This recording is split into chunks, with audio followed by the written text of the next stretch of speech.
안녕하세요. 엉겅퀴 잘 아시나요? 옛날에는 엉겅퀴가 우리나라 산과들이 많이 있었거든요. 그런데 그 엉겅퀴가 지금 없어요. 산에 낙엽이 쌓이다 보니까 생태계가 변화가 돼가지고 엉겅퀴 종자가 산에서 자라질 못하고 있습니다. 그리고 엉겅퀴가 좋다 보니까 사람들이 너도나도 싹 보이는 대로 다 채취를 해버려가지고 엉겅퀴를 지금 찾아보기가 굉장히 어렵습니다. 그래서 제가 대한민국 최초로 엉겅퀴를 재배를 시작을 했습니다. 우리나라 식품의약 안정처에 엉겅퀴 뿌리부터 이파리, 줄기, 꽃 모든 전초를 식품 원료로 사용할 수 있는 것은 딱 한 가지입니다. 그것이 바로 한국토종 임실 엉겅퀴입니다. 우리 임실에서 재배하고 있는 엉겅퀴는 모든 전초를 다 원료로 사용할 수 있다라고 하는 사실입니다. 지금부터 엉겅퀴에 대해서 설명을 좀 드리도록 하겠습니다. 한국 엉겅퀴 국내 최초 재배 기념 돌에다 이렇게 딱 새겨버렸네요. 그뿐만 아니죠. 멸종위기 엉겅퀴 국내 최초 재배 성공, 이렇게 신문에 대문짝 크게 나오기도 했습니다. KBS, SBS, MBC, YTN 할 것 없이 우리나라 유수 언론에서 임실 엉겅퀴를 많이 조명을 했습니다. 그 중에서도 지난 10월 달에는 YTN 사이언스에서 임실 엉겅퀴를 특집으로 30분 동안 다큐멘터리로 제작을 해가지고 방송을 한 바가 있습니다. 왜 이렇게 임실 엉겅퀴에 대해서 조명을 할까요? 결론은 좋아서 그런 겁니다. 우리 엉겅퀴 많은 연구기관에서 연구를 했는데요. 우리 엉겅퀴의 3대 포인트가 있습니다. 하나는 간 건강 분야, 또 하나는 혈행 개선 분야, 또 하나는 관절염 분야. 그 간 건강 분야는 전주대학교 의과학대학이나 농촌진흥청에서, 그리고 전주생물소재연구원에서, 혈행 개선 분야는 전주대학교 의과학대학 전주생물소재연구원, 관절염 분야는 농촌진흥청에서 류마티스 관절염 연구했고 퇴행성 관절염 연구했습니다. 아주대학교 의과대학에서는 만성 퇴행성 관절염에 대해서 연구를 했습니다. 그뿐만 아닙니다. 중앙대학교, 가천대학교, 경희대학교, 부산대학교, 이렇게 국내의 많은 대학교 연구진들이 우리 임실 엉겅퀴의 연구에 참여를 했고, 또 그 연구 결과를 논문을 통해서 많은 연구 논문이 발표가 되어 있습니다. 그렇게 해서 이렇게 특허도 많이 걸어 있고요. 지금 임실 엉겅퀴가 맞짱을 뛰고 있습니다. 뭐고 맞짱을 뛰냐고요? 가시가 뾰족뾰족하죠. 이게 유럽 엉겅퀴 밀크 시슬입니다. 밀크 시슬과 제가 개발한 한국 토종 임실 엉겅퀴와 한판 붙고 있습니다. 이렇게 한국 토종 임실 엉겅퀴는 밀크 시슬과 효능 효과 연구 결과로 당당히 여름이나 글로벌 식이약 소재로 도약을 준비를 하고 있습니다. 우리 임실 엉겅퀴를 글로벌 소재로 만들어 가는데 넘어야 될 산이 이 밀크시슬이거든요. 이 밀크시슬은 세계적으로 간 기능 보호에 효과가 있다고 해서 몇 조 시장이 형성이 되고 있고, 우리나라에서만 해도 수백억 시장이 이미 형성이 되고 있습니다. 그런데 이 밀크시슬보다 우리 임실 엉겅퀴가 더 좋다고 하면 어떨 거예요? 그런데 그 결과가 밝혀지고 있습니다. 깜짝 놀라지 마세요. 갑자기 지구가 나왔죠. 특이한 점이 나와 있습니다. 비알코올성 지방간 동물 실험에서 밀크시슬 특이사항이 발생이 되었다. 밀크시슬 킬로그램당 100mg 투여한 그룹에서 약 4주차부터 탈모 증상이 시작이 되었으며, 이 사진은 경구투여 8주차에 촬영한 모습이다. 경구투여는 입으로 먹인다 소리입니다. 그런데 이거 보세요. 하얗게 생겼잖아요. 이 부분이 쥐의 털이 쑥쑥쑥쑥 다 빠져버리는 상태예요. 이게 우리 엉겅퀴를 먹인 쥐에서는 아무런 이런 부작용이 나오지 않은데 왜 이건 털이 빠졌죠? 어쩌면 효과 효능을 떠나서 밀크시슬에 혹시 독성이 있지 않을까라고 의심을 해볼 수밖에 없는 그런 연구 결과가 이렇게 증명이 된 겁니다. 의심스럽네요.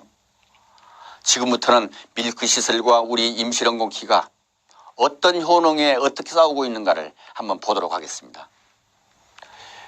엉겅퀴 추출물의 혈중 중성지방 및 간기능 개선 지표 측정 결과입니다. 그런데 이 간기능 지표 측정 결과 밀크시슬 처리군보다 우리 엉겅퀴 추출물 처리군이 훨씬 좋다 하는 것이 밝혀진 것입니다. 그뿐만 아니죠. 중성지방은 피가 중성지방이 많이 있으면 피가 많이 나빠지고 문제가 생기겠죠. 그런데 밀크시슬 처리보다 엉겅퀴 추출물 처리군에서 훨씬 좋다 하는 연구 결과도 나와 있고요. 지방간염 관련 염증인자가 많아지면 간이 복잡해지지 않을까요? 그런데 거기에서도 보면 이게 MT, 밀크시슬이죠. 엉겅퀴 추출물을 100, 200 이렇게 줬는데 이게 엉겅퀴 추출물 준 놈이 MT보다 훨씬 더 좋아졌잖아요. 여기도 밀크시슬보다 엉겅퀴 추출물 준 놈이 훨씬 좋아졌잖아요. 이렇게 염증 인자에서도 밀크시슬보다 우리 엉겅퀴가 효과가 더 좋다라고 하는 것이 이런 연구 결과가 지금 나오고 있는 것입니다. 연구를 할 때, 간 연구를 할 때는 GOT나 GPT 그런 걸 보게 되죠. 그런 도표에서도 밀크시슬 추출물보다 우리 임실응고퀴 추출물이 거의 같거나 좋거나 그런 연구 결과입니다. 그 간의 지방을 보면 지방 덩어리가 지방세포가 동글동글하거든요. 그래서 지방구라고 하는 것입니다. 엉겅퀴 농도별 지방구 억제 확인을 봤는데 이게 정상치고 지방구가 많이 생겼잖아요. 그런데 엉겅퀴 추출물을 주니까 지방구가 억제가 되더라 하는 연구 결과도 있습니다. 이것은 중성지방 억제 효과 사진으로 보는데 이게 정상치고 나빠진 상태에서 엉겅퀴 추출물을 50, 100, 200을 줬더니 농도 우전적으로 쭉 떨어지잖아요. 매우 좋은 연구 결과입니다. 엉겅퀴 간에 좋대요. 근데 간에 어떻게 좋죠? 그냥 좋아요? 그냥 좋다고 하는 것은 말이 안 돼요. 확실하게 어떻게 좋은가를 밝혀내야 되거든요. 간이 손상되는 과정을 보면 술을 많이 먹거나 스트레스를 많이 받거나 아니면 비만해지면 지방간이 생겨요. 간이 손상이 돼요. 이렇게 간 손상과 재생이 반복되고 누적이 되면 활성산소가 만들어지고 염증성 물질이 분비가 되고 염증세포가 활성화되면서 간성상세포라고 하는 것이 활성화돼요. 이 간성상세포가 활성화되면 지방간이 만들어지고 간섬유화가 되고 간경변이 되고 간암으로 간다는 것은 이미 너무나 알려져 있는 사실이겠죠. 그러면 우리 임실응고퀴가 이 간성상세포 활성을 억제하느냐? 결론은 그렇습니다입니다. 이 연구 결과인데요. 엉겅퀴 뿌리 추출물과 엉겅퀴 잎 추출물을 간성상세포 억제 효과를 봤어요. 이게 정상치죠. 그런데 나빠졌네요. 그 상태에서 엉겅퀴 잎 추출물을 1, 10, 25, 50 농도 우전 쪽으로 줬더니 쫙 간성상세포 활성이 억제가 되고 있잖아요.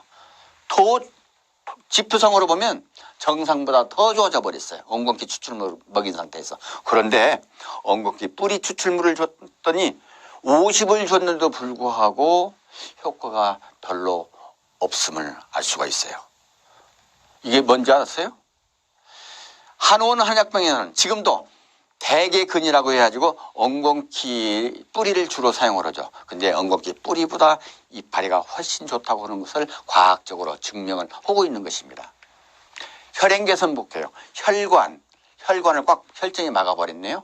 그런데 엉겅퀴 추출물을 주니까 이 혈전이 풀어지더라. 그 연구 결과입니다. 이것은 쥐우 뇌에 뇌경색이 유발됐는데 피가 이렇게 고였죠. 그런데 엉겅퀴 추출물을 50을 주고 100을 줬더니 농도 우전적으로 피가 없어지더라. 뇌경색이 유발이 해소가 되더라. 그런 연구 결과도 나와 있습니다. 혈소판, 피의 혈소판이 만들어지면 혈관이 손상이 되면 이렇게 혈관을 막아버리죠. 뇌로 가는 것이 막히면 어떻게 되죠? 심장으로 가는 것이 막히면 어떻게 되죠? 문제가 생기겠죠? 그런데 엉겅퀴 추출물을 25, 50, 100, 200 농도 우전적으로 줬더니 엉겅퀴 추출물의 농도에 따라서 혈소판 응집이 억제되었다. 그 연구 결과가 지금 나와 있습니다. 중성지방, 콜레스테롤, 고혈압 다 지표 개선이 되고 있음을 알 수가 있죠. 지금 농촌진흥청과 아주대학교에서 3년 동안 바이오고린 21이라고 하는 사업으로 관절염 연구를 했는데 농촌진흥청에서는 급성퇴행성 관절염, 아주대학교에서는 만성퇴행성 관절염 연구를 했는데 결론은 식재료로 사용되고 있던 엉겅퀴 추출물이 퇴행성 관절염을 억제할 수 있는 기능성 소재로 사용할 수 있음을 의미한다. 연구 결과, 이렇게 좋은 연구 결과가 나왔어요. 사진으로 보면은 이게 무릎 연골이거든요. 하얀 부분이 연골이고 그 빨간 부분이 뼈 부분이죠. 이 뼈 부분의 네모지기 부분에 뼈를 파괴시키는 약물을 주면서 엉겅퀴 추출물을 50, 100, 250 줬더니 50을 주는 상태에서는 별로 효과가 적었는데 100을 주고 250을 준 놈은 효과가 매우 뚜렷하게 좋음을 알 수가 있어요.